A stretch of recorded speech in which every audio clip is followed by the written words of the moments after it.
الله الرحمن الرحيم. محمد طريح، مدير مركز خبرة الصحراء للتوثيق والدراسات. اليوم حضرت معنا في المقهى الأدبي الرابع دورة الأديب الراحل جمال ولد العالم تحت شعار الأدب الحساني معالم حياة، واللي تم تنظيمها بالتنسيق مع مركز دراسات حساني بالعيون من خلال مديرية التراث وزارة الثقافة،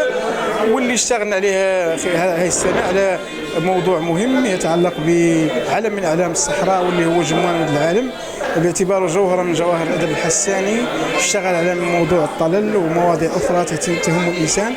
وكانت يعني هذه المحطة من هذا المقهى الأدبي واللي هي المحطة الرابعة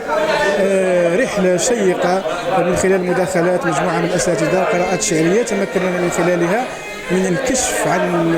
ما يتضمنه شعره من الشعرية إن صح التعبير، وكذلك من إبداع فيه العبارة وفيه الإشارة، فيه المعنى وفيه المدلول. إذن حقيقة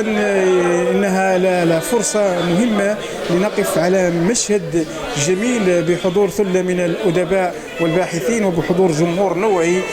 حل من مدينة بوجدور في هذا المقهى من أجل أن يسامرنا ويحضر معنا في هذا السفر المسائي الذي تنوعت فيه المشاعر بين مشاعر الحنين ومشاعر الإعجاب والروعة، خاصة بحضور الشاعر أبو فراس مبروك عبد الواحد الحاصل على الرتبة الثالثة في أكبر مسابقة للشعر بالعالم العربي، باعتباره يعني عضو في المركز وكذلك باعتباره من هذه الأقاليم، واللي استطعنا من خلالها أن يقدم لنا يعني تجربته وقدم لنا قراءات شعرية صراحة رائعة فيها الكثير من الإبداع والجمال. صراحة قصائد اللي تتحدث عن نبض المجتمع، تتحدث عن حقوق الإنسان، حقيقة الإنسان وقيمته. كذلك على مستوى آخر من أهم التوصيات اللي تم الخروج بها هو بضرورة القيام يعني تجميع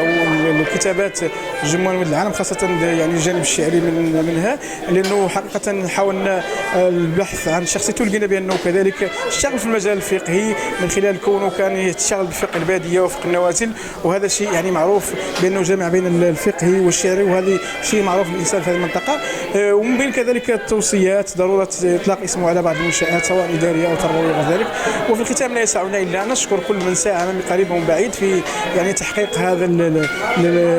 وإنجاح هذا المقهى الرائع